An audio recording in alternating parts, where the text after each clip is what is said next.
In today's video, I'm going to teach you how to download lead generation Mailerlite. We're going to walk through how to export your Mailerlite subscribers so you can use that data in other tools, back it up, or share it with your team.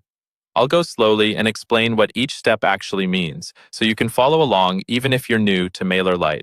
First, make sure you're logged into your Mailerlite account and you're on the main dashboard. From here, look for the option labeled Subscribers in the main menu. This is where Mailerlite stores all the contacts who have joined your email list, whether from forms, landing pages, or manual imports. Go ahead and click on Subscribers. This takes you into the area where you can manage and organize your audience. Once you're on the subscribers page, you'll see different lists or groups depending on how you've set things up. Now you need to choose which specific list or group you want to download.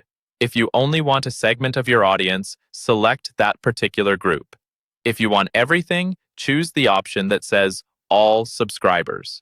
This is useful when you're doing a full backup or moving to another email platform. After you've selected the right list or group, look for the Actions button. This is usually located near the top of the page, often next to filters or other management tools.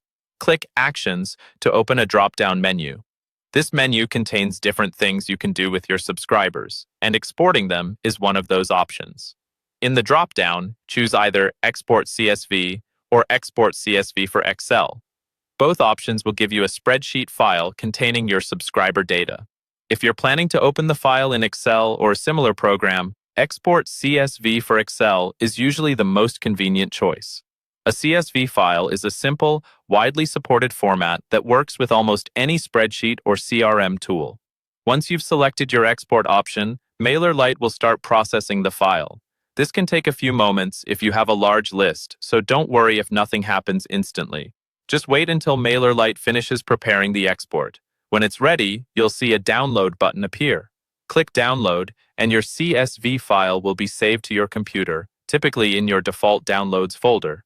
From there, you can open it, store it safely, or import it into other tools as needed.